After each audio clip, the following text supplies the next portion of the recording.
Welcome, ladies and gentlemen, to tonight's late night Q&A with ZodWriter.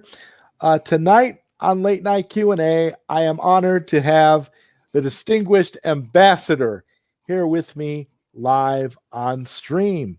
And this is exciting stuff for me because I've been a friend with the ambassador for quite a while now, and we've been sharing time together on the Babylon 5 console, which is quite fun, the console of ones. And so it was great to finally be able to get a chance to be here with you one-on-one and have a nice discussion. How have you been, man? Doing very well, cannot complain. And I just want to say, while I appreciate the sentiment, the honor is mine to be on a show, the show with you this evening as well. And I I've been looking forward to this since we discussed this a couple weeks ago, and I hope to everybody out there, y'all enjoy the stream, and make sure if you have not, smash the living heck out of that like button. But yeah, holiday seasons for a retail worker like myself, it's been crazy, but I cannot complain. So Awesome.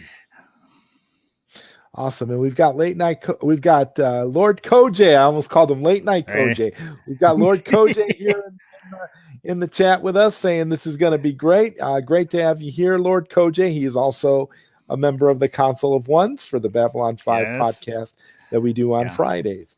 And Ambassador is saying he hopes that you all enjoy the stream. And we've got Sickness in the chat. What's up, Sickness? Brother Zod and the Ambassador. So this should be a good stream, man. So you've been up to quite a bit. You've been a very, very busy man, and you stream like a madman constantly. You've always got something out there. That's one thing I've noticed. I've been doing a lot of streaming lately myself, so I know exactly how it is. The grind of going out there and just putting out new material after new material to keep yourself out there and to keep your subscribers happy. What's been going on with you, man? Where do you want to start? Because I know you got a lot going on. Well, as you say, I've been streaming quite extensively. For this past year has been rather eventful, both in terms of YouTube and just life in general. And obviously got my YouTube channel, been doing a lot of streams, doing some uploads and so on. Currently working on a review series for the Lord of the Rings films, for the Lord of the Rings trilogy. Been really enjoying that. I just recently wrapped up a review series for the Matrix films in preparation for the new Matrix film that comes out next week. And just doing what I do, as the tagline for my channel is, we review pop culture, modern and retro. And I've been doing this for a little over 2 years now. I celebrated my 2-year YouTube anniversary back in November, and I have to say it's been a rather unique experience because I never really envisioned myself being a YouTuber, but I have always been an extreme extrovert. I love talking to people. I love being around people. I love talking ideas. I love talking about this thing we know as pop culture and all the various facets of it. And of course, the one thing that the one fandom, for lack of a better term, that I've always had a passion for and have been a longtime fan of is, of course, Star Wars. And I was there when the original trilogy, at least Return of the Jedi, came out, and I've seen the ups, I've seen the downs of the franchise and of the fandom alike, and I know for the last few years, at least going back to 2017, there was a lot of saber rattling and a lot of division within this fandom that I love and that I regard myself as a part of. And it's it's been a little disheartening because when you are a part of something, you hate to see it become broken or divided. And I've tried to be a voice of reason, I've tried to be a voice of positivity, and I've tried to be a voice of reconciliation within this fandom because considering my long time activity and being a part of the Star Wars fandom, I felt it was somewhat my responsibility to try and bridge the gap where others only want to sow discord and division.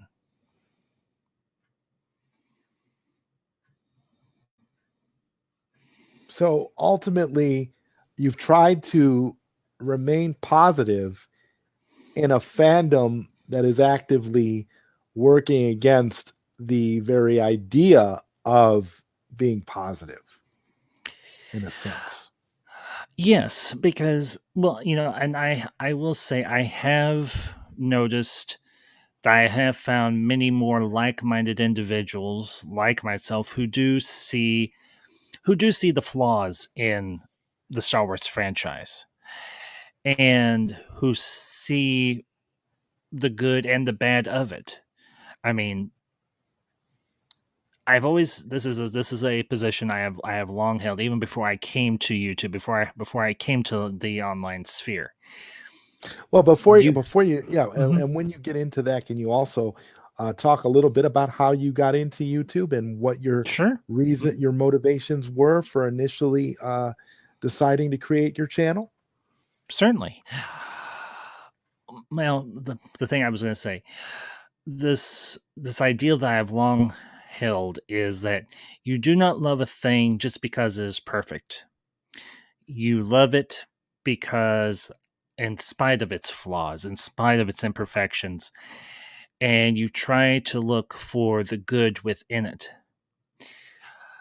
Now, going into where the idea and the motivation, the impetus for my channel came from, it was a 50-50 proposition.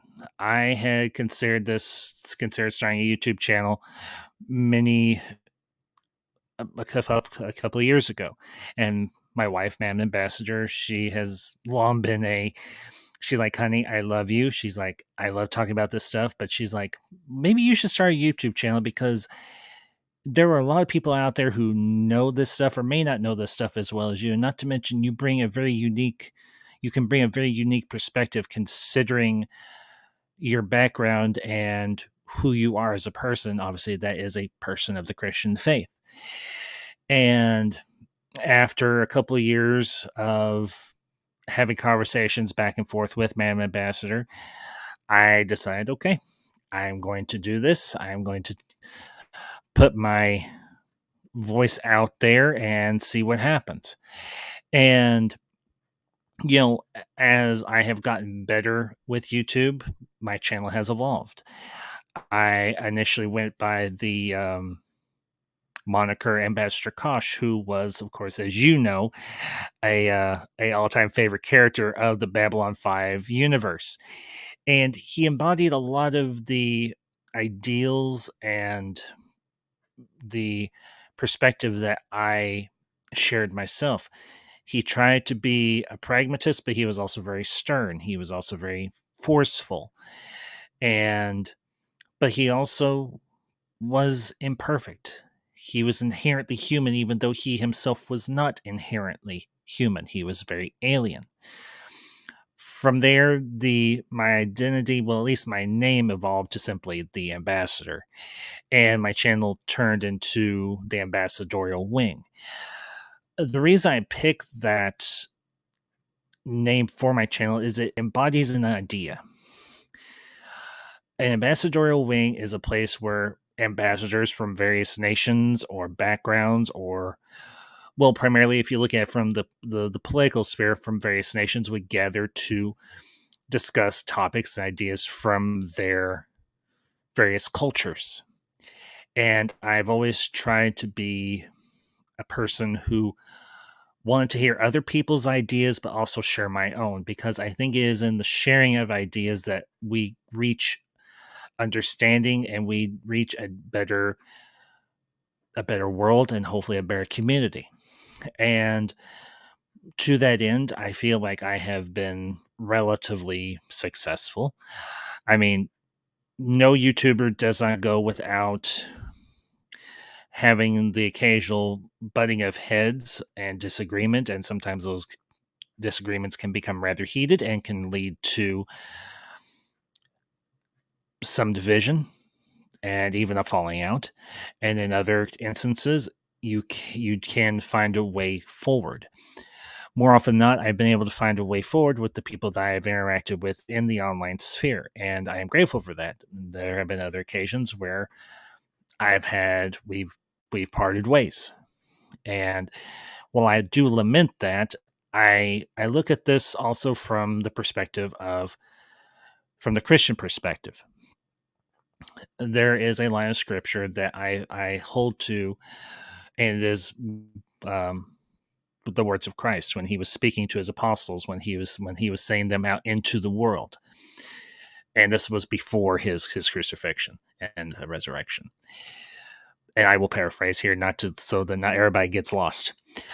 Essentially, what Christ said was, if you come to a village, and that village will not receive you, will not let you have a fair say or a fair hearing, shake the dust off of your feet and walk away and proceed to the next village, and perhaps that village will receive you. That is kind of the mindset I have taken. I try to reason whereas possible. I try to reach a common ground with others as I am able to. But if I simply cannot, or we reach an impasse that is impassable entirely, then I shake the dust off my feet and I carry on. And that's not to say that I hold any animosity per se. It's just, it's better to try and reach out to others who might potentially want to listen to what you have to say, rather than to continue to butt heads and only cause more harm and more discord, because discord profits us nothing.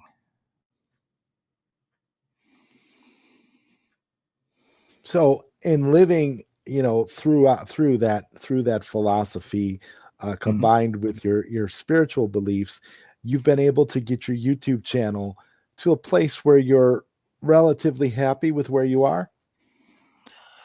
Relatively speaking, yes. As most YouTubers, would I like to have more subscribers and maybe a bigger platform per se? Yes, of course I would. Of course. But considering that considering there are those out there that have been doing this far longer than I have, and they have been able to achieve success, and I hold no grudges against those individuals.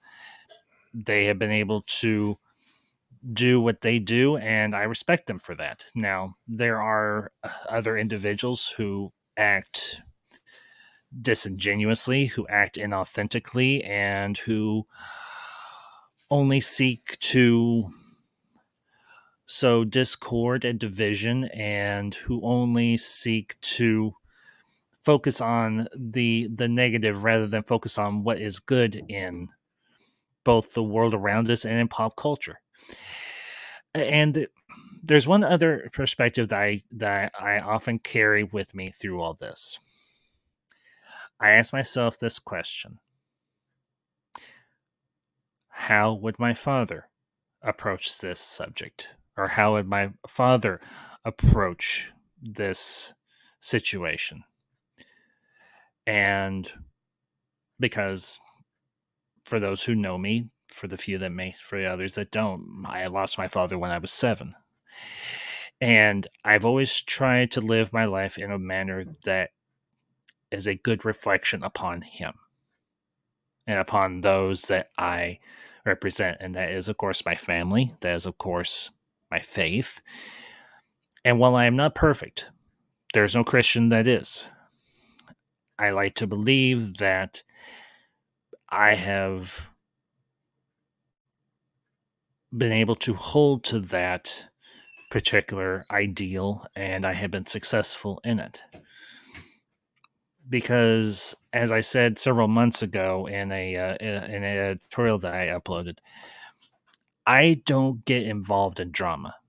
And if on the rare occasion I do, I try to settle it privately rather than publicly. And if I don't have the opportunity to settle it publicly, then I will try to be as civil as possible. I won't be a doormat. Make no mistake. I am not that type of person. I can be very forceful, but I try to be respectful. But where the whole concept of me trying to be respectful when a person is only being hostile, then I will be that forceful individual. That's simply who I am. Yeah, it's difficult when you're in a situation like that to manage everything from a peaceful perspective when hostility is all that you're receiving. It's all that's being outputted, so it's difficult. And I've noticed it on social media. It's very prominent there, and it can happen on YouTube. But if you do a good job of navigating it and you just speak your truth and stay true to your ideals, then you should be able to navigate whatever comes. And that's essentially the best way you can do things, because that's one of the things that I've always admired about you since I've known you is your authenticity. You're a very genuine person. You are who you are regardless of what anybody else thinks. You never try to be anything that you are not. And I've noticed that about you, that you are the same on every single live stream you go on. You don't change your behavior to adapt to the other panelists that are there. You're always the same. And that's one thing I really appreciate, because I've noticed, the genuine article is a rare thing these days. And that's one thing that people like about me as well. They like my authenticity. I come with a certain level of fire when I come at a topic. If I don't like a certain thing, or if I feel a certain way, I'm going to speak it like it is. I don't care if you agree with me. I don't care if you like it. It doesn't matter. If you have a problem with my viewpoint, that's a personal issue that you have. And I'm not going to change the way that I conduct myself to appease somebody else. So I appreciate that, because I see the same thing in you. And you and I, we share that in that trait. And it's very good, and it's refreshing to see, because like you said, there are a lot of people on YouTube, and there are a lot of things that you see where you see people that are genuine. Well, now they're genuine, but they're basically genuine comedians, or not comedians, excuse me. Chameleons would be the word. Yes. Chameleons, in which they have the ability to literally adapt to anyone and anything, any environment that they're in. They change who they are to, again, appease whoever they're with. And I just refuse to do that. For me, it's like if I don't like you and you rub me the wrong way, I'm not going to go somewhere and pretend like you're awesome just because I'm on a panel with you. I'm going to go on there, and I'm going to be respectful. I'm going to be civil.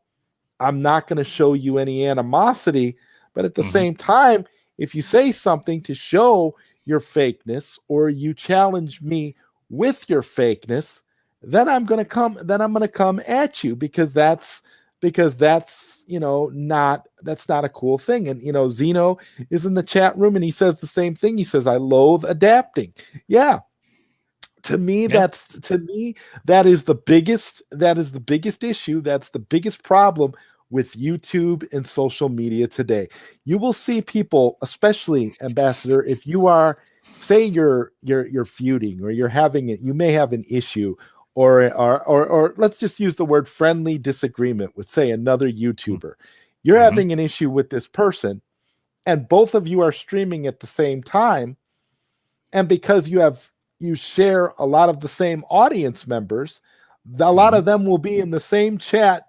They'll be in your chat, but they'll also be in the chat of your rival. And so Mm-hmm. they'll be telling your rival all kinds of stuff about you, and then they'll be in here talking all kinds of smack about your rival. And that Mm-hmm. type of fakeness reminds me of the Roman Colosseum games, like the gladiator games of old Yes. days. Oh yeah. You're Mm-hmm. cheering for both sides, playing both sides against the middle to see to see who's going to be victorious, who's going to come out a certain way. And because human beings are naturally drawn, unfortunately, to toxicity and drama. So when you meet people like you and myself that like to be genuine and tend to be who we are regardless of the situation and regardless of who we're around, it kind of balances the scales. It's the yin and the yang. You have the fakeness and you have the real. So you have the genuine article, you have the flakes, and you have the fakes. That's what you have. You have three different types of people. And it's Mm-hmm. essentially, and you can really, narrow that down. And I don't know about you, but I've seen that a lot being on social media, and especially being on YouTube. Well, yes, I know. Being here only for 2 years, it's been a learning curve for me. I would be lying if I said I haven't made my fair share of mistakes.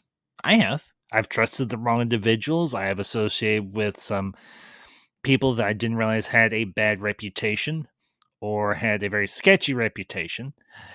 And I was wise enough to finally see the writing on the wall and get away from those individuals. And I've always, as I said, my upbringing, my family, and how I conduct myself have always been at the back of my mind. And something that in the years after my father's passing, that my mother and my grandmother both instilled in me. And it's a simple truth, but it's an honest one. Never start a fight, but never run from one either. And I have tried to, for the most part, steer clear of having to get embroiled in fights and get embroiled in drama. But there has been the rare occasion where I have had to get down and dirty. I don't like doing it because it lets out a rather, for lack of a better term, nasty side of my personality that I don't generally like to let out that often. I'd rarely like to ever let it out at all. But there has been the occasion where I've had to. And Mam Ambassador has made a comment on occasion. She's like, I never realized you had that big of a temper. She's like, we've been together almost 8 years going on, or 7 years going on now. And she's only seen my temper flare on a handful of occasions. But then I sometimes have to take a step back and realize this is all the internet, and ultimately, to varying degrees, it is all trivial. And I don't see the rationale, the reasoning behind getting all hot and heated over, to be perfectly candid, things that are truly trivial. Because I did not come here to start a fight or start a revolution.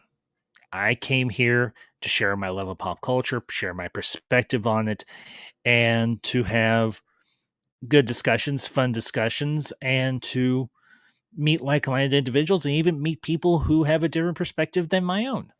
Yeah. That for me is why I am here. That is the reason why I started my channel 2 years ago. And I have, for the most part, enjoyed my experience here. There has been the rare occasion where things have gone sideways. I would be lying if I said it hasn't. It has. But when it comes to movies, TV shows, comic books, music, whatever, while it is entertaining, it is ultimately trivial. And the thing that I have noticed in the YouTube sphere and the online sphere in particular is we have taken, and when I say me, I use it in generality, not specificity.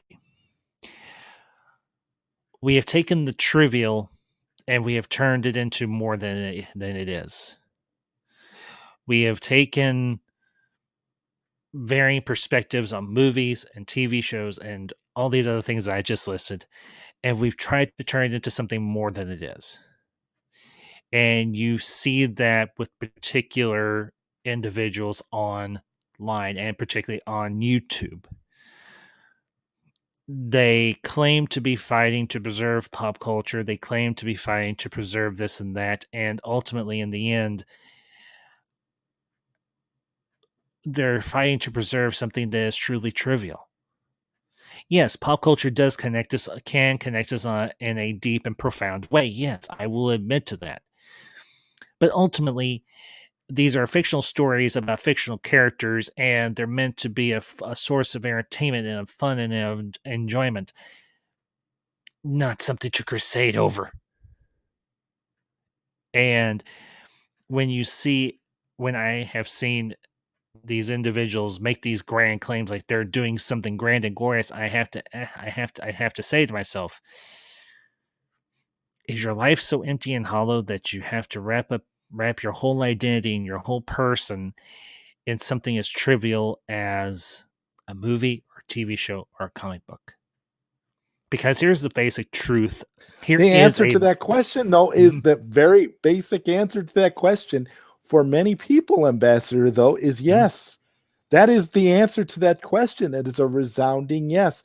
That is why you have it on the level that it is today. Yeah. Well, and I'm as big a nerd and as big a geek as any. I was a nerd. Right. I was a nerd and a geek before it was cool. I was a nerd and a geek before we even knew about a thing called the internet. I went through the nerd wars. It wasn't easy. I went through the nerd revolution. It wasn't easy, but we got through it. But the thing that I have come to see is that these people who who espouse themselves as geeks and nerds, they act nothing of the kind. A lot of them, I would say, quite frankly, are as phony and inauthentic as a geek and a nerd as you will get. Now, I'm not saying the general geek looks like me. The geek comes in various forms and sexes and genders and everything else across the board. But this whole concept of saving and preserving pop culture, you might as well be trying to lasso the wind. Because pop culture is a living, breathing thing. It grows and evolves and changes as humanity has grown and evolved and changed. And it will continue to grow and evolve and change until the end of time. Absolutely. Absolutely. And, the mediums in which pop culture has been expressed has changed. Yes, of course it has. As technology and art has changed, so has pop culture and how we express those ideas, whether it be through the written word or the celluloid, i.e., film, or various forms of art, be it paintings, sketches, animation, comic book illustration, whatever the case may be. Pop culture evolves. It's a abbreviation for popular culture. What is popular at the time? And right now, what is popular at the time is the superhero genre, which has been quite literally been a part, has quite literally been kind of the backbone, the spine of popular culture, going back to some of the ancient civilizations. I mean, Right. I would wager that in ancient Egypt or ancient Greece or ancient Rome, there were debates amongst people on the street or in their homes about who was the best god, who was my god, and who is my god can whip your god 7 days of the week. So, and honestly, for me, I just enjoy the thing called pop culture. I'm not trying to reform it. I'm not trying to preserve it. I'm here to celebrate it, discuss it, review it, and interpret it through my particular perspective. That's that is my You know, purpose. and on that note, connecting with pop culture, how do you feel about nostalgia's role in this big pop culture preservation period that we are Mhm. allegedly living through right now? I mean, what do you? I mean, do you think that nostalgia is helping or hindering things in terms of that? I think nostalgia plays its role. I think nostalgia very much plays its role, and I think to varying degrees it does help. Do I believe it can hinder if allowed to do so? Yes, but I think nostalgia, speaking as someone like myself who grew up in, I think, one of the greatest decades for pop culture, the 1980s, we do somewhat romanticize that decade and everything because of all the great pop culture material that came out of that decade. And we sometimes forget about the real life issues and drama that was going on at the time. I mean, at that time, um, in the world, the U.S. and the former USSR were still going through the Cold War. Now, granted, it was the last decade of the Cold War, but we were still in the midst of that. You had all sorts of trouble in the Middle East and so on. We had trouble here in the States in terms of our various political issues. So, yes, for someone like myself, I do look back on the 1980s from a more of a nostalgic view in terms of the pop culture of the time. So I it's not an either or, it's a both and in terms of nostalgia's role in how we explore and discuss and disseminate pop culture of the time and of the current period as well. So let me give you an example, and this is probably something you'll follow. Just a few weeks ago, we had Ghostbusters Afterlife be released in theaters. Right. And Beautiful film too, by the way. yes, yes, a very wonderful, well made, and well rounded film. One that I deeply enjoyed, and I can't wait to get to share with Mam Ambassador. Um, at the time, her health was still a little bit iffy. So, um, and yes, Marcus, I do see you, and it's good to see you. And to everybody that's in the chat, it's good to see you all as always. So, and Marcus, you're good, bud. Appreciate you being here tonight. But when I went to see Ghostbusters Afterlife, I understood what they were trying to do. I understood what Jason and Ivan Reitman were trying to do with the story they were trying to tell.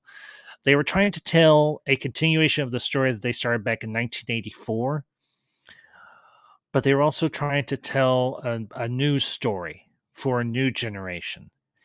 And they used dynamic of nostalgia to varying degrees for that film. And in this particular instance, they used fan service in callbacks to various things from the original Ghostbusters films. And of course, you've got the whole concept of Egon's family, his daughter, and his grandchildren, and the people that they meet there in the town of Sumner coming together to battle Gozer once again.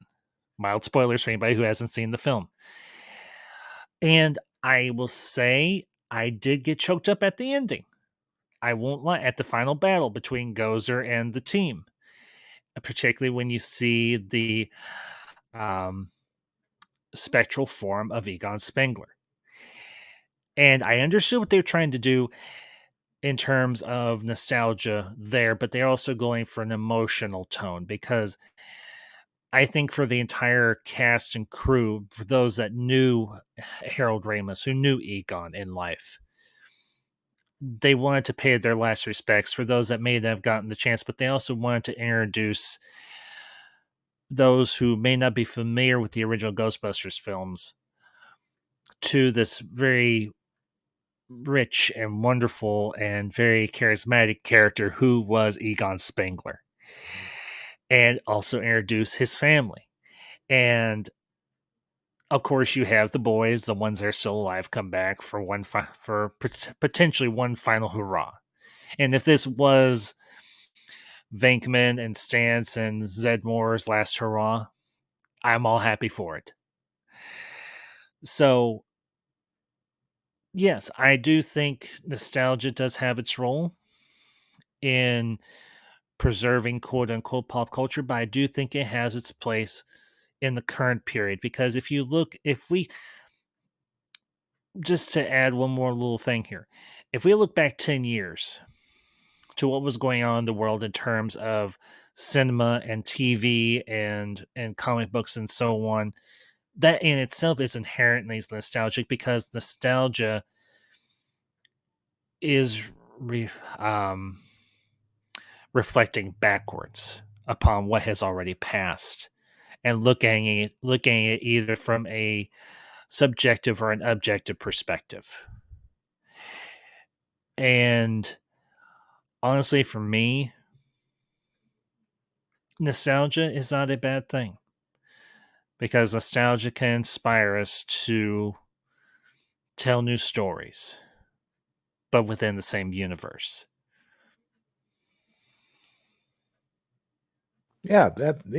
That's kind of my approach to it too. I think a lot of there's there's a reason why nostalgia is in particular playing such a big role on in just about everything that we've got right now within pop culture, though, from Mm-hmm. TV shows to movies to comic books, whatever. Nostalgia is just seething. I feel like we are living in an essential uh like a resurgence, like a new age of Mm-hmm. nostalgia, where Yeah. nostalgia is basically the number one thing, which is why I brought it up, because it seems like it's awfully important to just about everything that's going on in pop culture right now. And like your Mm-hmm. references earlier to the superhero movies and the beautiful references that we just discussed in Ghostbusters, which essentially puts the movie in such that movie is for I will say it too, anybody that was a Ghostbusters fan at all, if you ever liked the 1984 Ghostbusters movie, even if you didn't see Ghostbusters 2 from 1989, if you saw this movie and you saw the original Ghostbusters, you saw what you needed to see. Mm-hmm. And you're not Well, and you're not gonna feel like you're left out if you watch the movie, or you're not gonna mm-hmm. feel like it's like you're out of place. It definitely is a wonderful movie, and it's the perfect example of how nostalgia and pop culture can work hand in hand in a very positive way. Yes. See, unlike the 2016 Ghostbusters sequel, which was basically a A reboot, reboot. but Yeah. was also what many would consider to be a defilement of what the original Ghostbusters was supposed to be, which I happen to agree very much so, especially when you watch Ghostbusters Afterlife. Ghostbusters Afterlife is like the Ghostbusters 3 that we all wanted, but we didn't Mm. know that we wanted. We knew we wanted Ghostbusters 3, but we didn't know that we wanted it like this. Yeah, exactly. It And it brings out, it illuminates so much of what was great about the original film, mm-hmm. and then gives you so much more to go into it, like you were pointing out, from a generational perspective, that Mm-hmm. I really can't understand any of the critical backlash that this movie in particular was receiving. I just don't understand it, because to me, if you look at Ghostbusters 2016 and you look at this, Ghostbusters 2016 looks like a bad Saturday Night Live parody skit on the Ghostbusters Mm-hmm. versus a real theatrical movie made with love and respect, meant to further the storyline and the Yes. legacy of the original films. Yes, absolutely. And to And answer into well, I was just yeah, going to say, to answer I was just Integrity gonna say, 101's question. Yeah, Integrity. I love Ghostbusters too. Do not misunderstand me whatsoever. Do I recognize there are flaws in it? Of course. But I would say this new one, it strikes upon a different chord with myself, because I look at that movie from a familial perspective, because the yes, Ghostbusters themselves are a very unorthodox family. Obviously, the four guys plus Janine, they're a family. But obviously, Egon goes off and has his own family. So, what Ghostbusters Afterlife does is it really taps into that whole concept of the family dynamic. And in this particular instance, a family that is broken. And because you have a daughter who is deeply, deeply estranged from her father. Obviously, Egon's daughter Callie is very estranged from her father, so much so that she doesn't see him ever again until, well, after his death. And she comes to understand that her father didn't hate her or resent her. He was doing what he felt was right to protect her, and not just protect her, but protect the world. And she comes to understand who her father was, and just how great of a father he was, even though he wasn't there. And, and speaking from a personal perspective, as I've mentioned already, that scene at the end of the movie during the final battle with Gozer, where Egon's spirit materializes, it struck me on a very deep emotional level, because I've had my own brushes with the supernatural, and it has been with family. So yeah, did I cry when Egon popped up? Of course I did, because I would have to say, as because I myself to have answer that experienced that. question, more directly. I would have to say, which is better, Ghostbusters 2 or the new one? I got to give it to Afterlife. I think Afterlife is the superior film. If you're asking from a film, just a general film perspective, just a general Hmm. yes or no question, which one is better? I would say Afterlife. Absolutely. I really don't think technically you could, like I was saying before, you could watch Ghostbusters and watch Hmm. Ghostbusters Afterlife and be Hmm. completely fulfilled. Yeah. You do not need Ghostbusters 2 at all to be to feel the, to feel Hmm. the emotional weight, to understand the core family elements that exist within that film.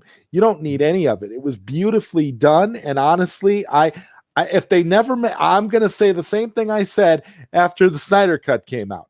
If they never make another Ghostbusters film after Afterlife, I will be completely satisfied, because I feel like Afterlife put a nice bow around the legacy and leaves it open for Yes. future generations. If they choose to do more, they can. But by Yes. no means do they have to at this point, because you get the idea. You understand where they could, because there's a lot of potential. If you watch the movie, there's definitely a lot of Oh, potential for yes. a follow-up film.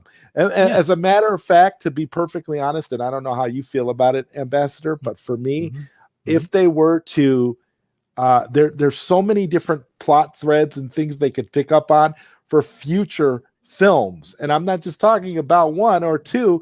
They could probably continue the franchise quite handedly after what they did with Afterlife. But the Oh, beauty of yes. Afterlife is it works as a sequel, and it works as giving you closure to the original Ghostbusters, as well as leaving the door open. It essentially, for me, and in my opinion, did for Ghostbusters what we all hoped the Disney Star Wars movies would do for Star Wars, which is basically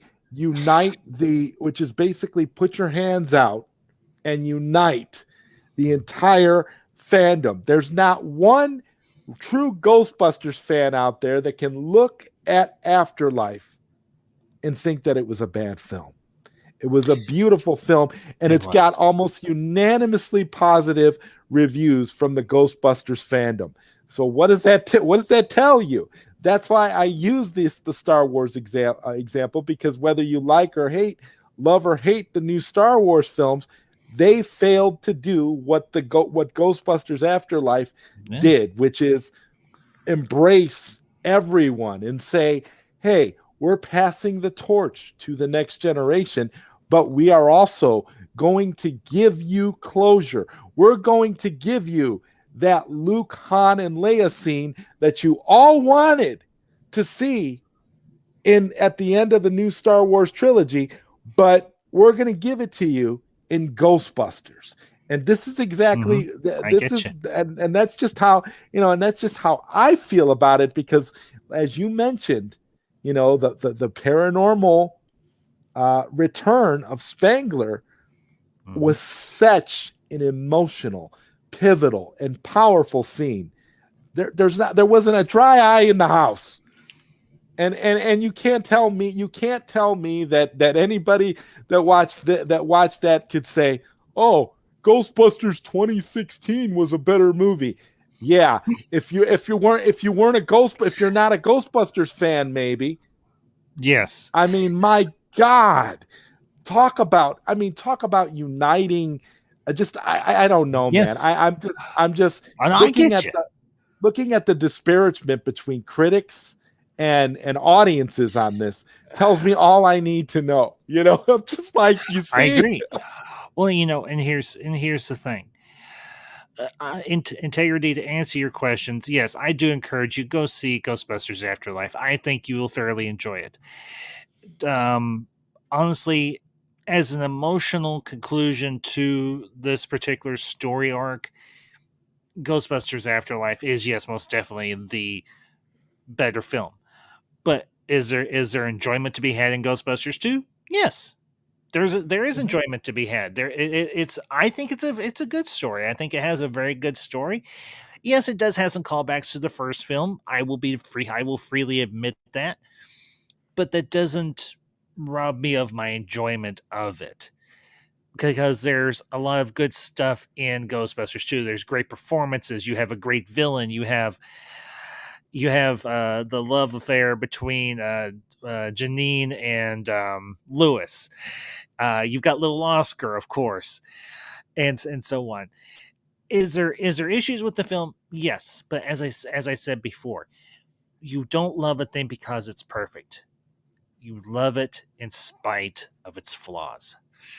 And I guess this is as good a time as any to kind of segue, being you brought up the Star Wars Yeah, that's what I sequel. was trying to do, in Yeah. addition to, Mhm. and to making a legitimate point about Star Wars, but also segue into discussing one of your upcoming projects.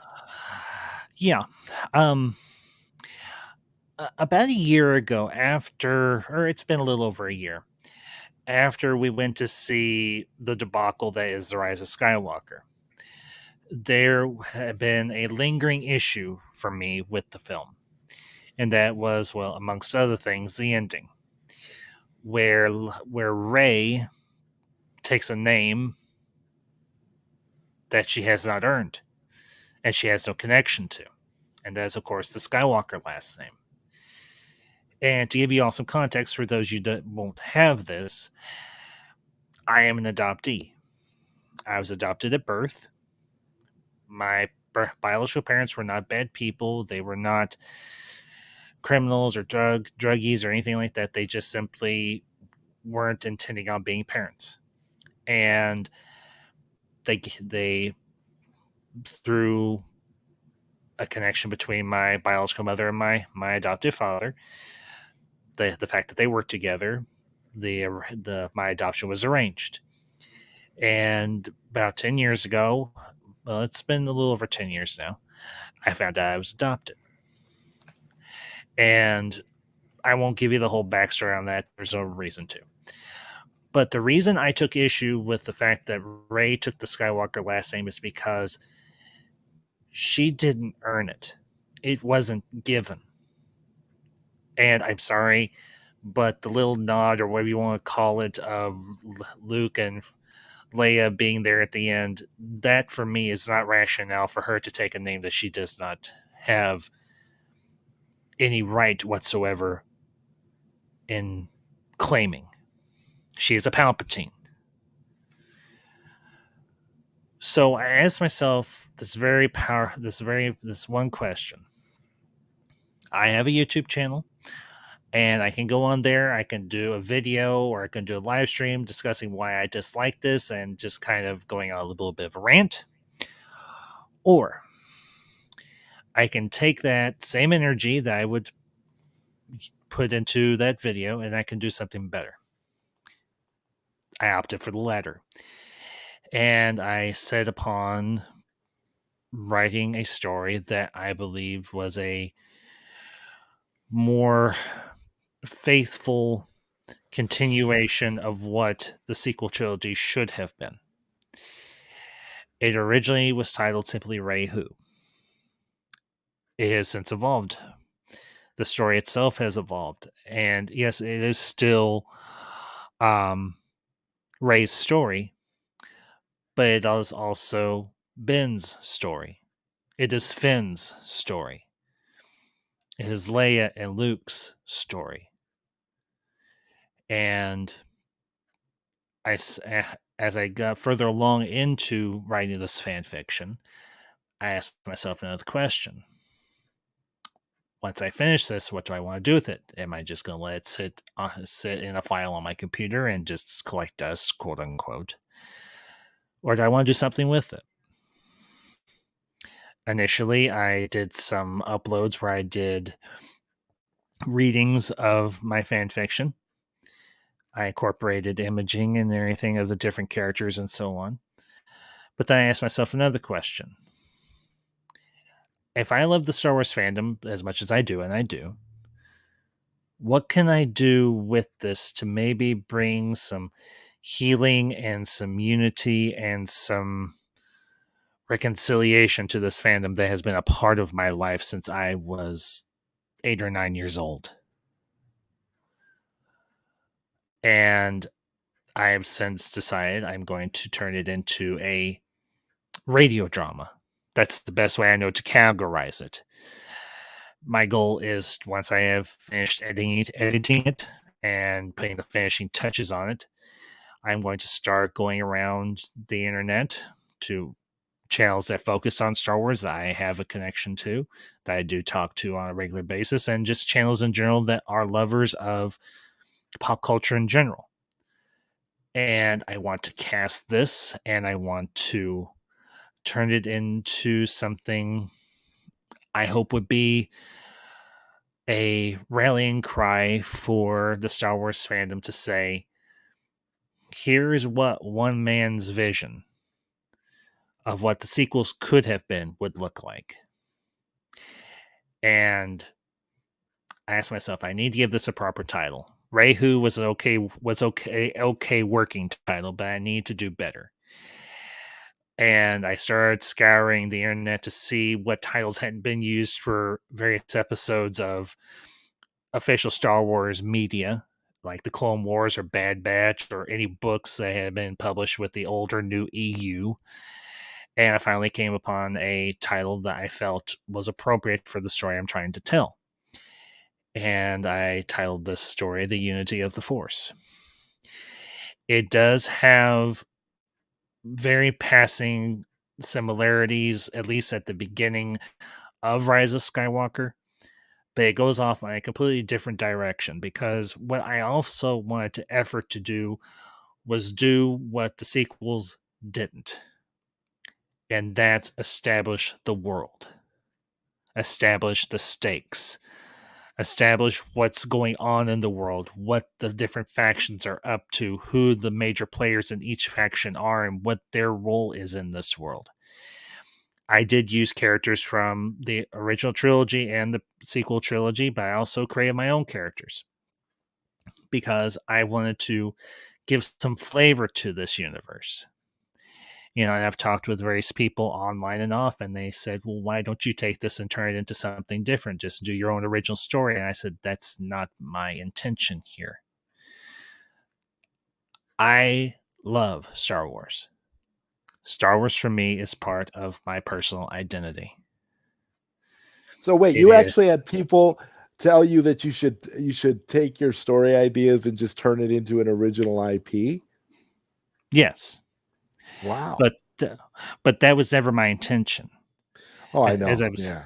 So, and I don't deride them or anything for that.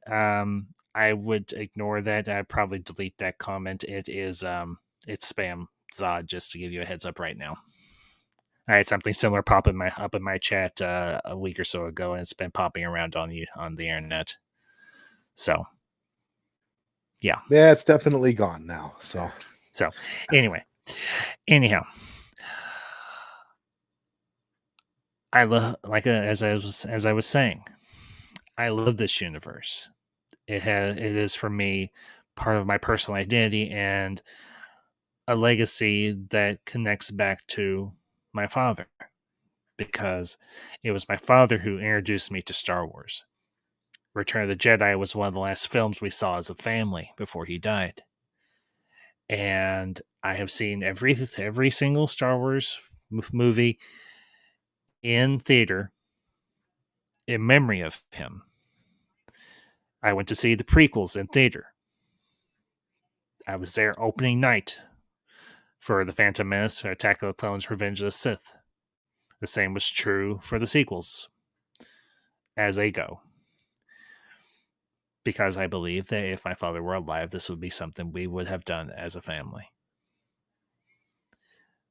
Because for me, yes, it is a wonderful story filled with heroes and villains and adventure and all those things that we love about the Star Wars franchise, but it's ultimately about one very important thing. And I think that is the thing the people that did the sequel trilogy missed. It's about family. And I want to read this comment from Endless One Up. Good to see you, Endless. He says, I think it is awesome when people continue the story, and that it is a nice story about your dad. So there you go. Endless, thank you. Well, like I said, my father was taken before his time, and it is always something that has stuck with me. And Sickness, you take care, man. Appreciate you stopping Take care, by. Sickness. Great to have you here as always, brother. Yeah. when I was finishing up or coming close to the finish line on my story, at least the main part of it, and I decided I was going to turn this into this radio drama that I want to cast and so on. I decided to write a dedication for it because were it not for my father introducing me to this universe, it probably would have not played the part that it has. Because for me, it is a means to remember him. To it gave me the means to finally be able to mourn him because I was so young when he died, and I sat down one day, everything, and I just quickly penned this dedication. This fan fiction is dedicated to the memory of my father, who introduced me to this universe when I was young, who taught me to dream and believe in heroes, real and fictional. He was my hero, and even though he went on to be one with the Force, his presence is never far from me. Much like Anakin, who reaches out from the nether realm of the Force to guide his son Luke and Leia. I know my father looks on as well. Thank you, Dad, for leaving me with so many wonderful memories. And one day, much like the Force, we will be united again. The Force is with me, and I am one with the Force.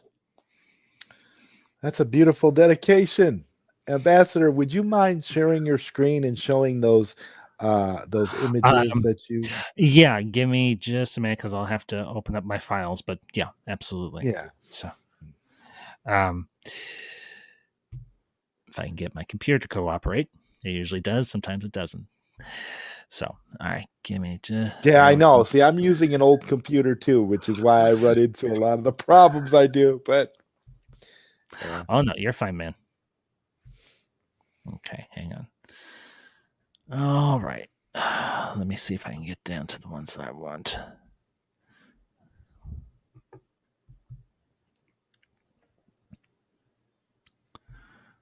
Okay, hang on here.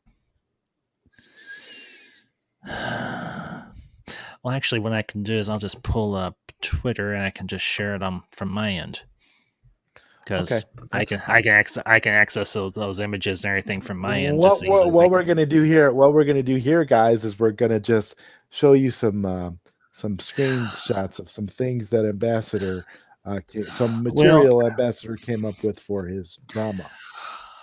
Well, I wanted to do, like any good production, I wanted to do promotional material. So,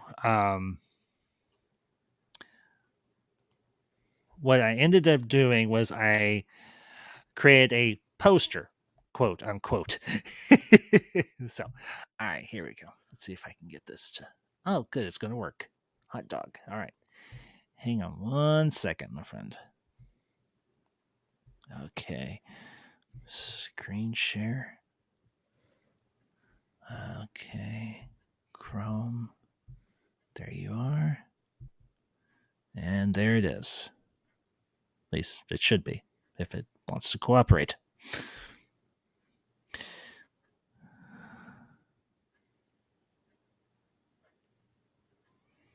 Oh, for heaven's sakes.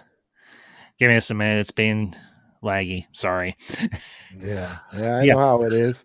Endless One Up says, thank you for sharing.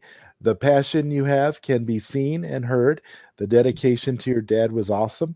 Now we all know how important of an influence he was. My dad was a rare breed.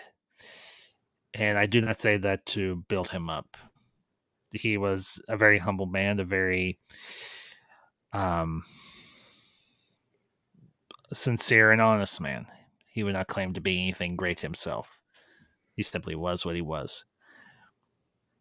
but due to his illness and everything, his heart condition and so on, he didn't know how much time he had. And he wanted to make the most of whatever time he did have. And that left a very powerful and lasting impression upon me. I don't know why it's being a. Why are you doing this? Any other time, it probably worked just fine, of course. But Dad had a way of looking at life that has left a lasting impression on me. So, in this one up, can I ask what your favorite character is in the universe? No judgment. Just wanted to ask a fun question. Did your dad have a favorite character? If he did, I never had the opportunity to ask him because, well, I was very young at the time, and it was a conversation we never really got to have. If I had to say who's my favorite character in the Star Wars universe, the entire universe, the main saga, the old EU, it's a toss up between, and yes, this is going to sound cliche as all hell, and I know this. It's going to be a toss up between Yoda or Grand Admiral Thrawn. All right. Oh, is it finally coming up? No, I was trying to do it on my end and it wasn't working. Okay, for some. Zod, can you still hear me? I can still hear you, yeah. Okay, my computer is acting hinky as all hell. StreamYard and my Google Chrome are not responding, so I may have to close out and then come back in. So I'm going to do that because it's just cycling on me. So I will be back in just a minute. Okay, all right, that's fine. So okay, sorry. No problem. No problem. Technical difficulties are a part of all these streams. What can we do? Yes, unfortunately.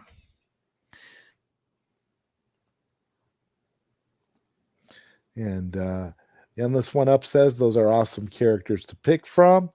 Luke and Jean Urso are my favorites.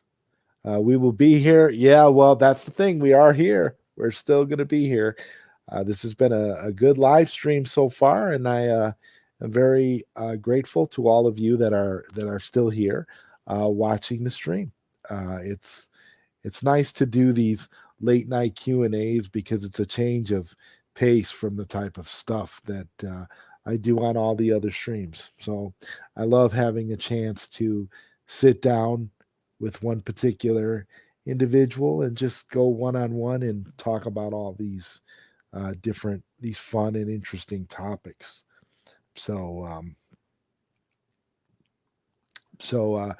yeah, Ambassador should be back with us momentarily, but in the meantime, I think we can say that he's definitely an interesting guest to have on a late night Q&A live stream.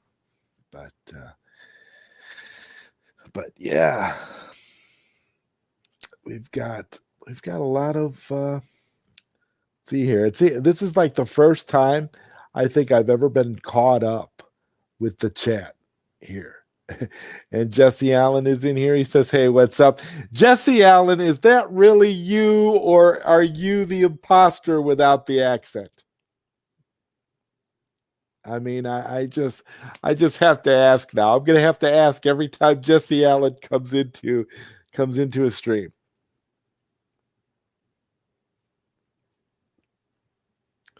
You know, I'm always gonna wonder now, and I think the ambassador is back with us. So yeah, I'm here. The ambassador back to the stream.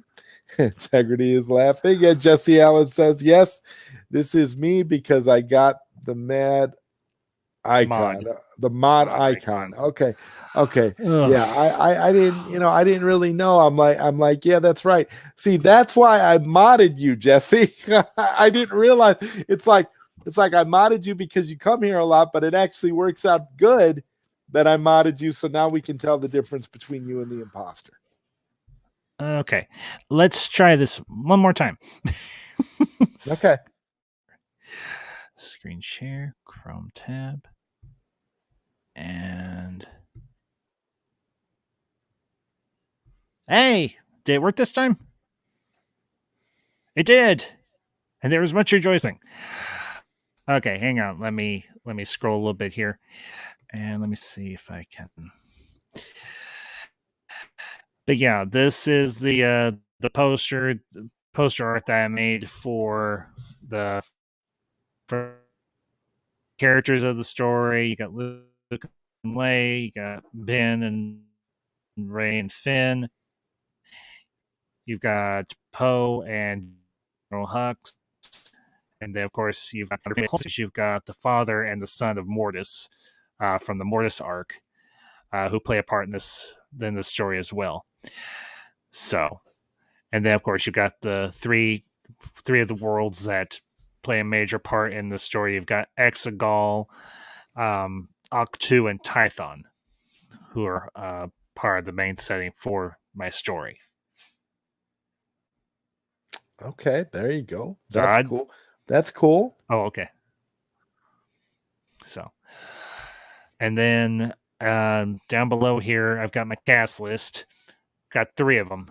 And yes, the minor spoilers for the. I broke this down into 3 separate cast lists. One's Force Wheelers, one's for the New Republic, and one's for the First Order / Imperial Remnant. Of course, there's Rey, Luke Skywalker, and I think you should. Just read your cast list because sharing has got you. Because I believe the Force Ghost has got you. Been a part. Has got you roboting really bad. So, are you there, Ambassador? Mm-hmm.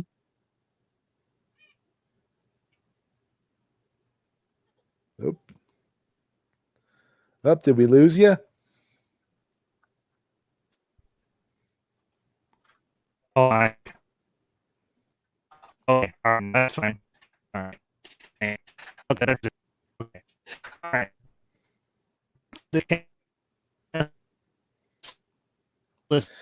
Yeah, it seems like you froze, Ambassador. So come out and come back in again because you froze.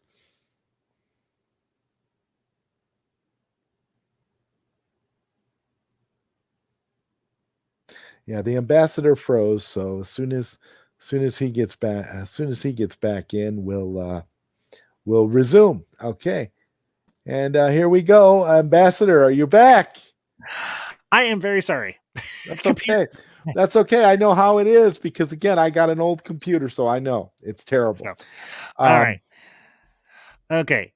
The cast list, like I said, I broke it down into 3 separate groups: the Force Wielders, the New Republic, and then the First Order / Imperial Remnant. Because I felt like the First Order just wasn't enough in terms of villains and so on. So I wanted to bring in an element from the old expanded universe that I felt was appropriate here, and a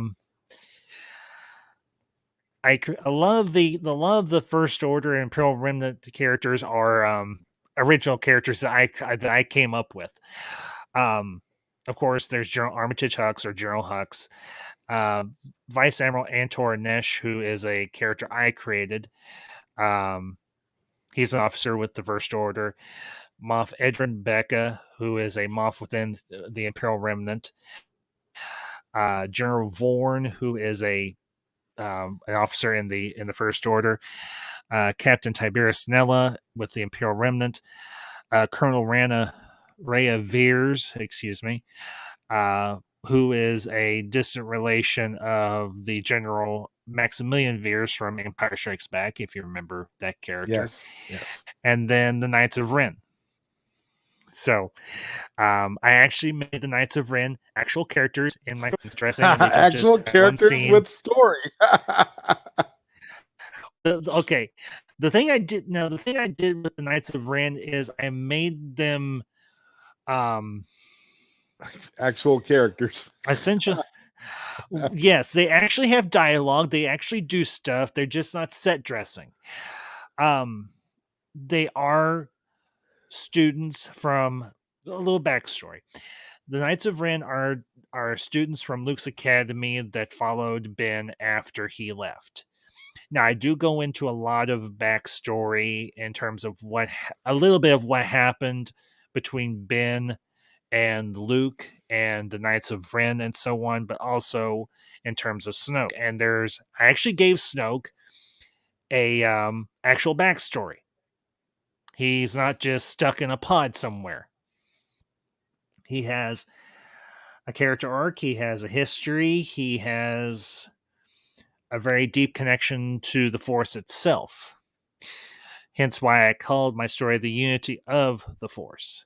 So, um, now with the New Republic, I kept it kind of basic and everything. I did create a couple of new characters. I also introduced, I put a particular alien race, the Chiss, who I have been a longtime fan of. Of course, the Chiss are Grand Admiral Thrawn's race. Right. But I have a female Chiss officer who is a part of the New Republic military, quote unquote. Of course, you've got Leia, Poe Dameron, Admiral Akbar, Lando Calrissian, Wedge Antilles, General Callis. If you remember Agent Callis from Rebels, he's a full general in the New Republic military, and they've got some other minor characters who will play a part in this as well. But no, like I said, the story kind of evolved over time, and I wanted to tell a much deeper story than what we got with the sequel trilogy. I wanted to tell a story that actually had a emotional connection and emotional resonance to it. It wasn't just copy and paste of the original trilogy. So, and one up that's cool. I love playing. I played one of the Chiss in Star Wars: The Old Republic. Yeah, Endless. Ever since the introduction of Grand Admiral Thrawn with the original Thrawn trilogy back in the 1990s, they have been a race I have been a longtime fan of, particularly the character of Grand Admiral Thrawn in general. And he is referenced on a couple of occasions in my story. So, um, I don't know if you would want to hear this or not, Zod, but I do have a couple of excerpts I can share with you and the audience and everything That's to kind that's of give. certainly fine. Go ahead. Okay, give me a minute. I won't try and screen share this. No, yeah, I'll just share, share it yourself. Just share it verbally. I'll just pull it up. I'll just pull it up on my computer. Make life easier for everybody. Okay, give me a minute. And for those of you that are wondering, how long did it take me to write this fan fiction? A year, roughly. And I've still got to. Me and the missus are going to edit this together. So, because we're going to have to. I have converted the better part of it wrote it as a script, but I've also part of it's going to have to be converted into a proper script. So, but for me, it's a passion project. It's a labor of love. It's me adding my own voice to the Star Wars universe, and it's been something that I have thoroughly enjoyed because I'm going to have to go back now once I finish this and write parts 1 and 2 of this story, because in the course of writing this, I unintentionally laid the seeds for the beginning and the middle of my own trilogy, essentially. And I never expected that to happen, but it has happened. So, okay. Not now. I'm busy. Not now. I'm busy. So, okay. Um, I'll give you all the intro, and then I'll give you an excerpt from like the beginning, the beginning chapter of the story itself. So, bear with me for just a minute. Okay, come on, get up there. All right, here we go. Okay, here is my intro / opening crawl. Over a year has passed since the events on Crate. Across the galaxy, the First Order and New Republic rebuild their forces in an effort to liberate or enslave the citizens of the galaxy caught in their ongoing conflict. On the world of Octu, Luke Skywalker, with the aid of his father and mentors, Obi-Wan Kenobi and Yoda, guide the young Force wielder Rey, aiding her in her development of her skills in the Force. Through the course of her training, Yoda and Obi-Wan have discovered fresh insights into the nature of the Force and seek to break the cycle of conflict that has existed amongst the adherents of the Force. Kylo Ren, being plagued by a voice in his mind, beckoning him to the unknown regions of the galaxy. Leaving the shipyards of Fondor, he travels to a world nearly forgotten by the galaxy.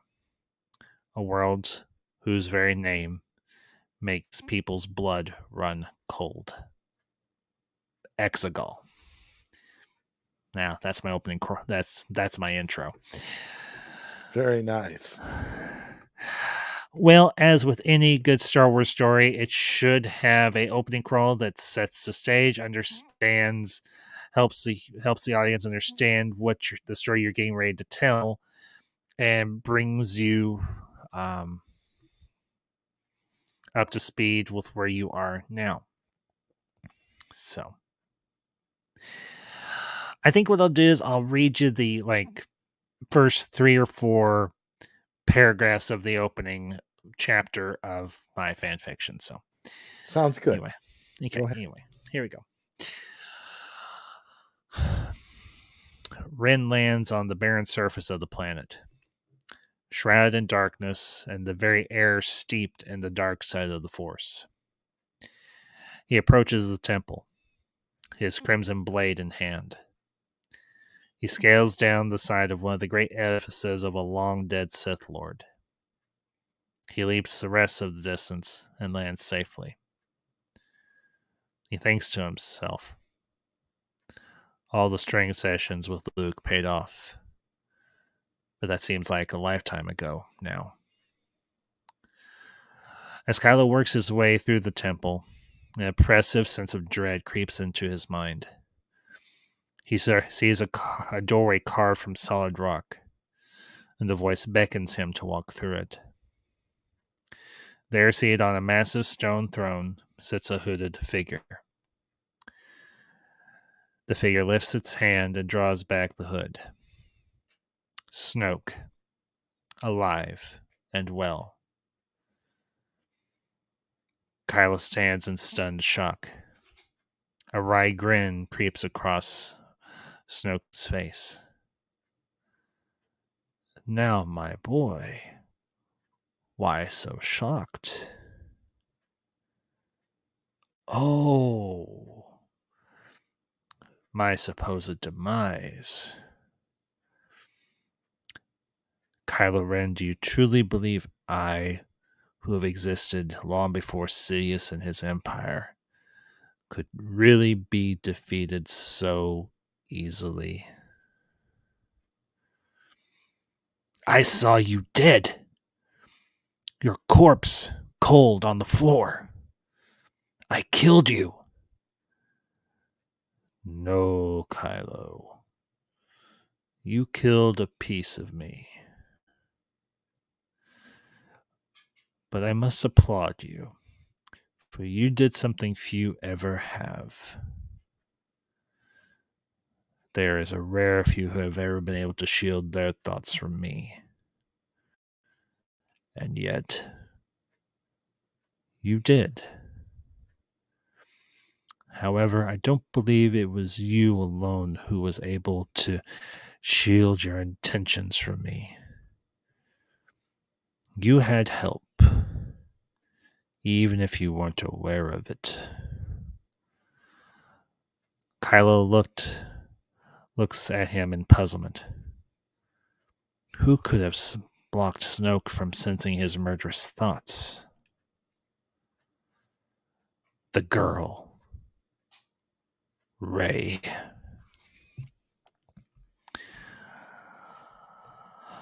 On one of the many island chains of Octu, a pair of figures float in midair above a secluded beach.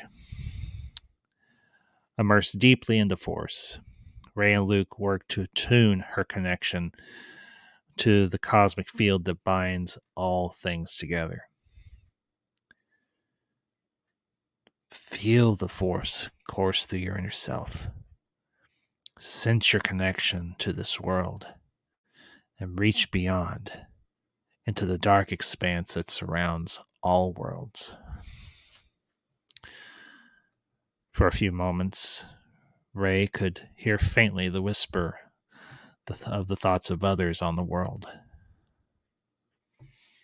They open their eyes, and Luke gives Rey a reassuring smile as they land on the beach. I could hear them as clearly as I could hear you. You have come far in the last year and a half since you returned from Crate. She looks down. I failed. I couldn't save Ben. Luke glances at her. We both failed. But he is not wholly lost. Just like his grandfather, Ben can be brought back, and we are not going to give up on him.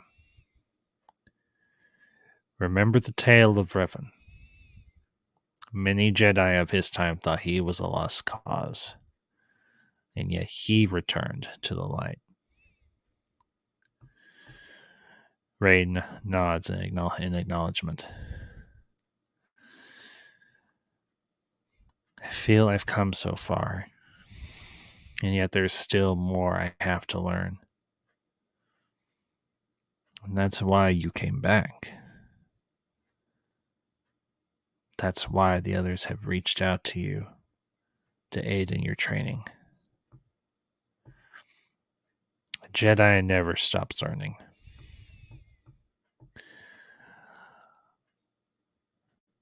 Beside Luke, the shade of Yoda appears. Right, Luke is. The quest for knowledge, eternal it is for those touched by the Force. Hello, old friend. Rey offers a respectful nod to Yoda. What brings you to our beach? Time it is for Rey to complete her saber. Lacking one thing, however, she is a crystal. Both masters nod in agreement. But I thought there weren't any crystals on Octu. On? No. Above? Yes. Yoda responds mischievously, raising a luminous finger to one of the moons orbiting the watery world. Master Luke, are you going with me? No, Rey. There is another who will accompany you on this journey. Well, who? This is where the fun begins, a voice replies from behind Rey. She turns to see the visage of Anakin Skywalker. I'll stop there. Look, man, it sounds fantastic. I can't wait. And I do want to voice one of these characters. So I'm just putting my voice out there for you right now, Ambassador. I want to play one of Yes, these characters. It's going to be fun. absolutely. It's going to be fun. You've got the makings of a fantastic story. And if that wasn't enough, ladies and gentlemen, to show you just how big of a Star Wars guru this man over here is, okay? He's also involved in another Star Wars project. Yeah. I mean, I don't know how you're not going to be Star Wars out at this point. I mean, wow. There is no Star Wars doubt. No, a few months ago, a acquaintance and everything that I have streamed with off and on and everything, Zach Leary, reached out to me and he mentioned that he was working on the script for a fan fiction or a fan film rather. And they needed a story advisor, quote unquote. Well, they needed a story advisor for someone who understood the old Republic era of the Star Wars universe, particularly that surrounded the character of Revan. And me and Zach and everything corresponded through Twitter and in person and everything on StreamYard and everything, just talking. And we pieced together the script and the story for a fan film that involves the character of Revan, and it does take place pre the Knights of the Old Republic, the first game. So that's the long and short of it right now. They're still in the process of, I think, shooting it or editing or something along those lines. But yeah, I've never really been involved in any type of film production, either large or small, regardless. But when the opportunity arose to be a story advisor on a story on a character that I have been a longtime fan of, I jumped at it because, as the old saying goes, when opportunity knocks, you answer. Exactly. And it's been a great experience. I've gotten to see some early production stuff for the fan film. Like I said, we talked about the story, where we wanted it to take place, how we wanted it to be focused, and so on. And we came up with a story that I think the Star Wars fan base will really enjoy. I know I most certainly will. Oh god, Koj wants to voice Jar Jar, so the problem hopefully you've got a scene in your story where you've killed Jar Jar. Well, no, because Jar Jar isn't a part of my story, honestly. He doesn't have any sort of role in it whatsoever. Now, as I did mention, I know I've talked with Koj and a few others on the council about my story and everything. Now, I got the inspiration somewhat from season 2 of The Mandalorian, to incorporate Ahsoka and Grogu. Now, obviously, this is a older Ahsoka and most definitely a older Grogu at this point. But the direction I was taking my story almost lent to having them included, because they both take on a mentorship role for Rey and for Finn both. Because in my story, Finn is a Force wielder. Yeah, as he should have been in the sequel trilogy, without a doubt. And oh my goodness! Well, you know what? Hang on. Hang on just 1 minute. I'll share one more small excerpt from my story and everything, if I can get my computer to behave itself. And Endless One Up says here, I can do voices, so you might be able to have somebody else you can enlist as well. Endless, if you are on Twitter, you can find me if you're connected to ZodWriter, you can find me. He's My on Twitter Twitter. handle, my Twitter handle is Ambassador Kosh 7. So, give me just a minute. I will bring up. Um, I got a part here with Finn. I think some people will actually enjoy. Give me just a minute to get to it.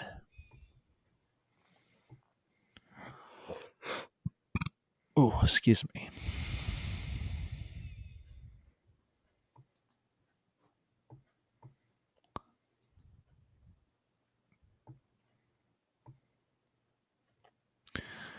But one up. Just reach out to me on Twitter and everything, and when I start casting this in earnest, I will. I'll reach out to you. I'll give you a cast list. Once we get the script fully edited and get to where it's a reading script, I'll send you the appropriate dialogue. Let's see here. Hang on.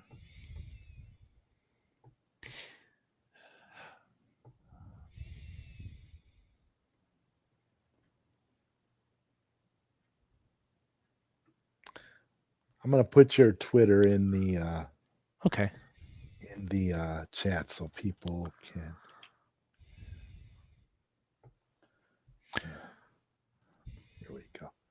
Okay. Just put it in the chat here so that he can have it here.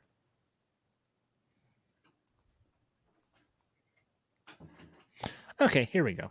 This is from let's see. This is from part 5 of my fan fiction.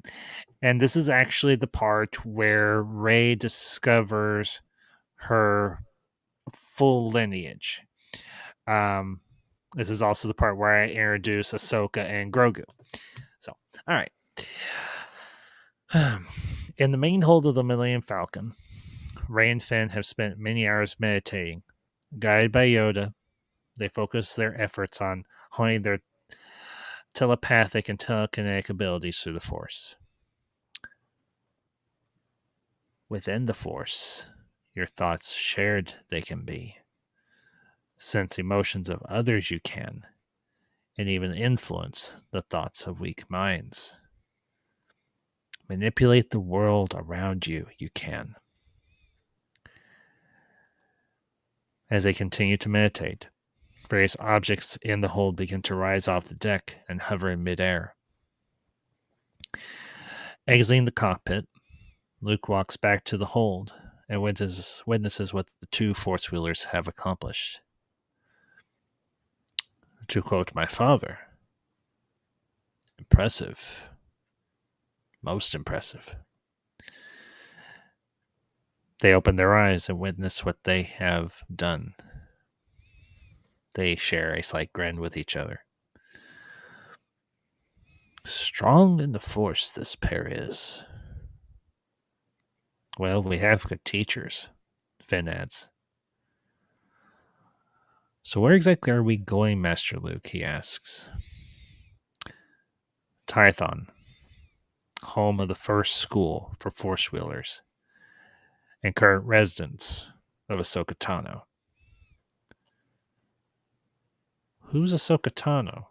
Rey inquires. She was my apprentice and a good friend, Anakin tells the group.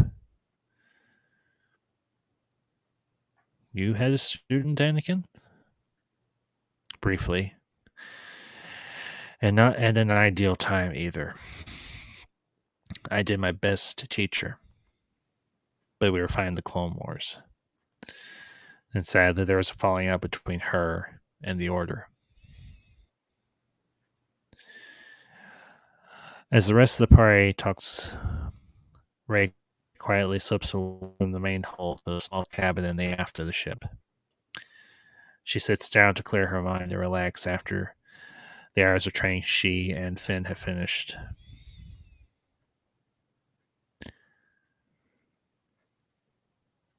Why did I see the Emperor? What is my connection to him? Why am I having these aggressive thoughts and feelings? Am I turning to the dark side like Anakin did? She shuts her eyes and tries to clear her mind, only to be met by the gruesome image of Sidious's face. She forces herself to confront the phantasm, but instead of pushing it away, it calls her to drift towards the dark path. After a few minutes, she releases a high-pitched scream and passes out. Running to the cabin, Luke and Finn try to wake her. After a few minutes, she finally regains consciousness. What happened? I saw him again. Sidious. Finn, I'm afraid. Why do I keep seeing him? It's as if the stronger I become in the Force, the closer he gets to me. I think we need some answers from Luke and the others. Then answers you will have, my Padawans. Yoda replies to the pair. To the hold. Follow me.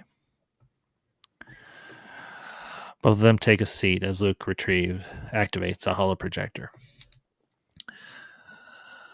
I gleaned this information from the archives in the Jedi Temple on Coruscant, and from what Obi-Wan, Yoda, and my father told me. For several minutes, Luke retells the history of Emperor Palpatine. The pair sit intently listening. We know that Palpatine has strong interest in genetic experimentation and cloning. We also know that there were numerous secret facilities spread out across the Empire that carried out these experiments. Navarro, Camino, Biss, and who knows how many others. Finn and Rey look at each other. Jakku. Yes, it's possible, and explain why they fought so hard there to protect a facility. His eyes widen, as do those of the Force Ghosts. What if I'm a product of this genetics program? I'm just some experiment grown in a tank? I have no family, no past. I'm just some freak created by a tyrant. Rey collapses to the floor, sobbing heavily. Luke and Finn crouch down on the floor beside her in an effort to console her. She slumps into Finn's chest and continues to weep. Let's get her to the cabin so she can rest, Finn suggests. Luke nods in response. Picking Rey up, Finn carries her to the aft of the Falcon. I don't know which is worse. That this is probably true, or that even from death, Palpatine can still inflict misery. Anakin states, with a hint of anger in his voice. Difficult times this will be for her. Remember how hard it was for Luke to learn the truth of his parentage. And if it is true, then even more difficult for her, with no family at all, Obi-Wan remarks. Finn lays Rey down on the bed and watches as she rests. a look of concern on his face. You care about her, don't you? Yes, as one orphan does for another. Yet she has it worse than any orphan. No family abandoned her. She wasn't taken. She didn't run away. She was created. If our conclusion is correct, that is. Tapping into her memories is the key to learning the truth about her past. Finn clenches a fist, incensed as anger wells up inside him.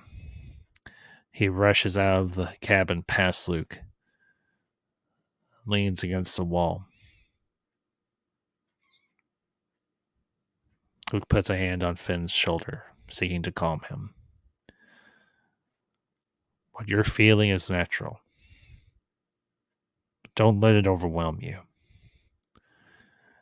A few tears drop from Finn's eyes. I only wish I had the power to take her pain away. You do, in a way. But it doesn't come from the Force. It comes from here. Finn glances down as Luke points to his heart. He wipes away the tears from his face. Thank you, Master Luke. Remember, Finn, I'm not just your teacher. I'm also your friend, just as are the others. We are bound by a common tie. The Force is what makes us something powerful.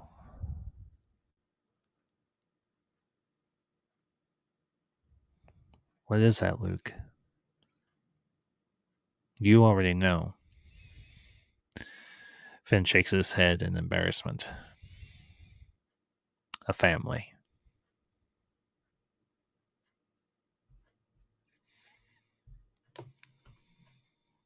I'll stop there. That's excellent, man. When it's fully dramatized with music and sound effects. I mean, my God, man, you're gonna have people like looking at Star Wars in a whole different light. Because if, as a fan, if you can come up with something this interesting and this gripping in terms of a storyline, then it just once again illustrates just how botched the final entry in the series was. So I'm really excited. I'm looking forward to this, man, on so many levels. Well, as I said, I want to tell a story that resonate with me emotionally, and I hope would resonate with others as well, especially those that are fans of the Star Wars universe, those that were dissatisfied with how the sequel trilogy went. And yes, it's taken me a year. Yes, it has been a challenge because full transparency. The only writing I have done on a regular basis was scholarly writing for my seminary training, not fiction of any kind.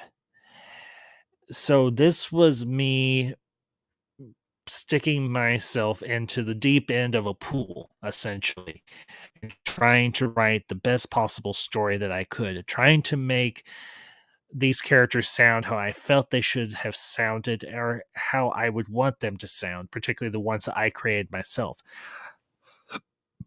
The character, the female Chiss officer, is a character of my own creation. Granted, she is from a race that already exists in the Star Wars universe. There's another character who has a very complex and intricate backstory, who is a Arcanian, if you're familiar with the different species of the Star Wars universe. She is another one that I created. The officers for the New Republic and the First Order, each of them have a particular dynamic. They're not just, in particular, the officers that I created for the Imperial Remnant, especially. They have their own dynamic. They have their own perspective on the universe in which they exist. And I did what any good writer should do. I try to keep my audience guessing what might happen next. Now, sometimes what happens is what you probably can imagine, but other times it isn't what you expect. And as I shared the story with Madam Ambassador and with Koj and Elysium and Fiona Wolf and everything from the Council of Ones, and with a few others as well, they're like, we didn't expect some of these twists and turns that you put in here. And I was like, is it did they make sense? Did the twists and turns make sense? And they were like, yes. And for, like I said, for someone who is a purely amateur writer whose only writing experience was in the academic field, it has stretched me mentally and emotionally and at times physically, because trying to figure out the time to sit down and write this story. And it's turned out to be, I planned on how many parts I wanted it to be initially. I wanted it to be 11 parts with a epilogue. And the epilogue is from the perspective of Rey, because I wanted her to have the last word, because ultimately it is primarily her story, but it's also everyone's story as well. And the epilogue itself, it builds towards a potential future, a future that I don't plan on carrying out. I'm going to go back and tell the first 2 parts of the story, but then after that, I'll be done.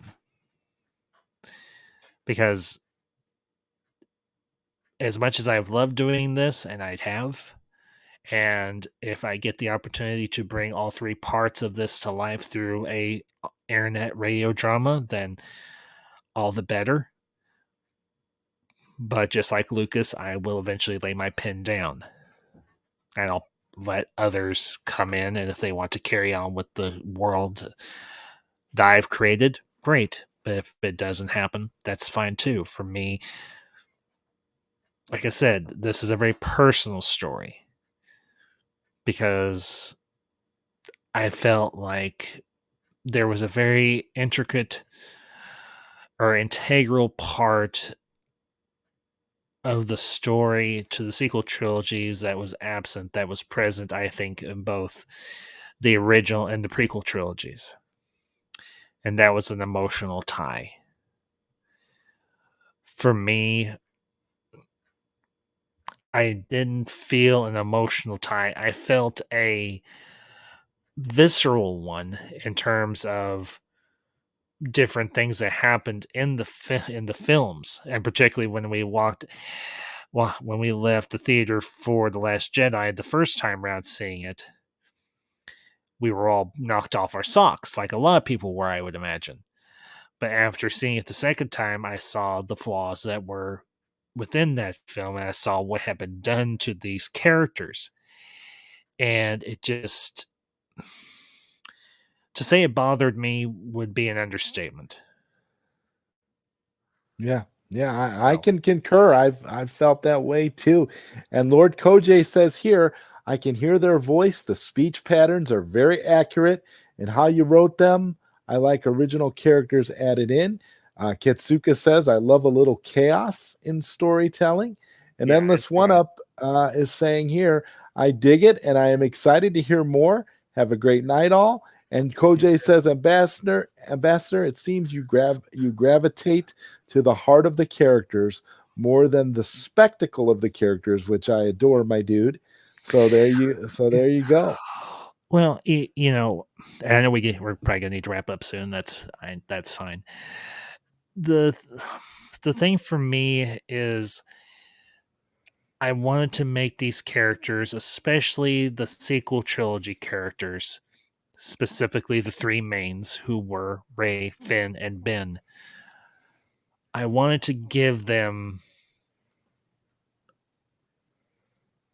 at least if I had never done any other, if I never did any other stories with them, I wanted this story to have an emotional and a personal tie for each one of them, because they each have a particular dynamic that is going on. Ray's trying to understand where she belongs in this universe and understand where she comes from. With Finn, he actually, you know what? I think I've still got it on my phone. I will. Dang it! I forgot. I turned it off again. There was a piece of dialogue because to kind of give you all a little bit of a peek behind the curtain. There would be times when I wasn't writing my story, when different pieces of dialogue would just kind of pop in my head, and I would sit down and I would write them. I would put them on my notepad on my phone, and then I would incorporate them in later on as I felt was appropriate. And I didn't necessarily have a particular person in mind who was going to say these lines of dialogue, but I wrote them down and I figured out, okay, who could potentially say this, and obviously who would they be saying it to? And if I can get it to pull up, hopefully I can. Let's see. Here we go. Okay. Ray, you are a child born from darkness, yet not consumed by it, who has embraced the light. Finn, you are neither the darkness nor the light, and only see the force as one. From one another, much you can learn, and together, much you will accomplish. And the major thing for me with Finn and with Ray is I wasn't as invested in trying to put together some sort of romantic entanglement or romantic relationship for them, but I wanted them to have some sort of emotional tie. And through the course of this story, they would come to regard each other not just as friends, but as family, as a brother and a sister. Although obviously they come from different ethnicities, but in the Star Wars universe, who cares? what matters Right. is the what matters is the emotional tie. And through the course of their journey, at least in this one story, they do develop that bond as a brother and a sister would. They bicker, they squabble, they sometimes get on each other's nerves, but at the end of the day, they still love one another. I mean, even for Luke and Leia, they have their moments in this story as well, both separately and together. And the one thing the one thing that really bothered me about the sequel trilogy was a lack of humor, or I should say a lack of well written organic humor that exists in that has always existed in the Star Wars universe. And it wasn't yo mama jokes. I'll give you all just a brief example. There's a conversation between Leia, Anakin, and Finn, and they're walking down a corridor there in the base on Octu. And Finn or refers to Leia as General. Now, without missing a beat, both Leia and Anakin both look at Finn and say, "Yes."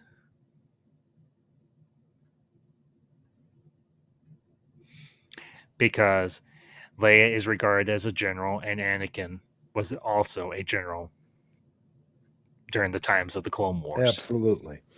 So, Yes, that makes perfect and sense. so anyway, but yeah, I hope in time this will become something that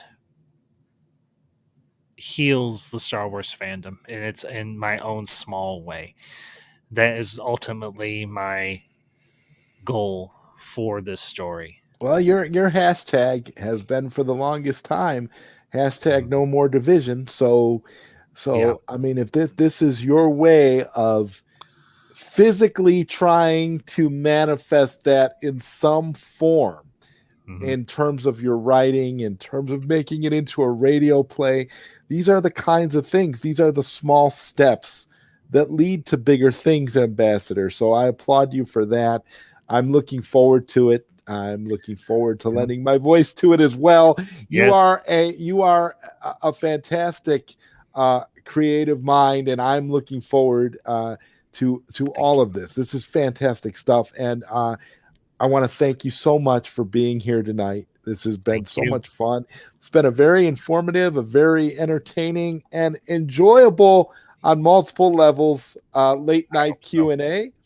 I encourage everybody who has not subscribed to the Ambassador to go over to the ambassadorial wing and do so. Definitely subscribe to Ambassador. He delivers a diverse wealth of content. You will find something on there that you will enjoy. I guarantee you. Ambassador does a little bit of something for everybody. I'm not even kidding. It's like you can find. I mean, if you don't like Babylon 5, it's okay. He's got stuff on there about Lord of the Rings. He's got stuff on there about The Matrix. He's got stuff on there about anything and everything you can possibly think of. If So you want it's to take a so if you want to take a dip back into the 1980s, I've got stuff on there as well. So, yeah, it's a beautiful thing, and I hope that more people subscribe to your channel, because man, you deserve it. You do a lot of great content. I'm happy and I feel honored to be a friend of yours. I'm glad that you and I have connected on the levels that we have. We've been friends for a while, and I really appreciate that. There's so much that anyway, there's so much that I feel like when you have a lot of people that you get to know throughout. You connect with a lot of people when you do this kind of thing. And it's rare when you actually find people that you vibe with on such positive ways, and you just get to know people for who they are, because I believe that like-minded and genuine people are attracted to each other all the time. it's They're true. drawn to each other like magnets. It Yep. just happens. And there's a reason why, when you bring creative people together and you bring content creators together, you often have a beautiful tapestry of awesome content. And that's what is important at the end of the day. Everybody is trying to put their thoughts out, and if you have a voice, you should never be afraid to use it. So I'm really happy to have been here with you tonight. You are awesome. And Lord Koj says, Ambassador travels to all worlds and appreciate people for who they are rather than who they are not. And I agree with that statement wholeheartedly, Lord Koj. I will see you both tomorrow on the Council of Ones Babylon 5 podcast. If you don't mind, Ambassador, if you could briefly let the listeners and the watchers know what you have upcoming for the remainder of the year. Certainly. Well, for the remainder of the year, for this month anyhow, we'll be continuing our review of Babylon 5. We'll be doing the season finale of the season 4 finale tomorrow afternoon, with the episode Deconstruction of Falling Stars. And then, of course, we'll we'll we may take a moment and reflect. We may do a stream reflecting back on season 4 before we jump into season 5. And then, just coming up this weekend, I'm going to, of course, be going to see Spider-Man No Way Home this Saturday, and I will be doing my ambassadorial R&D on both the newest episode of Hawkeye and Spider-Man No Way Home Sunday evening. I'll be wrapping up my review series on The Lord of the Rings with, of course, Return of the King, and that'll be on Sunday afternoon. Tomorrow night, or not tomorrow night, but Saturday night, I'm going to be going live over on Twitch because, well, that's the only place you can really do this. And I'm going to be doing a watch along for a favorite Christmas movie of mine. That is, of course, the live action adaptation of Dr. Seuss's How the Grinch Stole Christmas. And for the remainder of the year, I've got some things planned out. Of course, I'll be wrapping up the review for for Hawkeye, and I might be doing like a year end of year retrospective on just where the ambassadorial wing has come and where it's going in 2022. And I've got some ideas for a few other streams and videos I'm going to be putting together. Of course, with the holidays, my time is somewhat limited because, well, work is crazy right now. But yeah, you know, I'm going to be doing my best to bring the my audience and just the general public the content that I think they want to see from me, and stuff that I enjoy talking about. Because if you don't enjoy what you're doing here on YouTube, then why do it? And if all you want to do is spread misery rather than joy, again I say, why are you here doing this? Because it is much better, as my father taught me, to celebrate and appreciate life rather than berate and make life miserable. Indeed, I must concur with that. So thank you again, and hello to you, Daniel Martin. We're about to wrap this up. I want to thank you again, Ambassador, for being here tonight. It was an honor and a privilege to be here with you and to have you here on Late Night Q&A with ZodWriter featuring the Ambassador. Ladies and gentlemen, this was a fantastic episode. And for those of you who didn't get a chance to check it out, make sure you tune into the replay for this episode. This was episode 36, and episode 37 of Late Night Q&A I have coming up. I have somebody who is very well known in the home arcade community. I'm going to be bringing on P-Dubs from P-Dubs Arcade Loft. If you haven't checked him out, he's a pretty interesting and fun individual, and he will be joining me here for another episode of Late Night Q&A coming up on the 20, I believe it is going to be on the 22nd of this month. So we are kind of wrapping. I'm kind of wrapping this month up. I have a few more late night Q&As that will happen this year, and I've got a lot of great stuff planned for next year. So it's going to be a lot of fun, and I hope everyone will tune in. So definitely, once again, please subscribe to the Ambassador, like this video and share if you can, and subscribe if you haven't. It's definitely always a pleasure to have you all here. I appreciate all of you joining for all of these streams. It humbles me more than anybody can understand just how great it is to have so many great people here with me for these live streams. Hope you enjoyed it, and I will see you next time. Good night, everybody. Peace.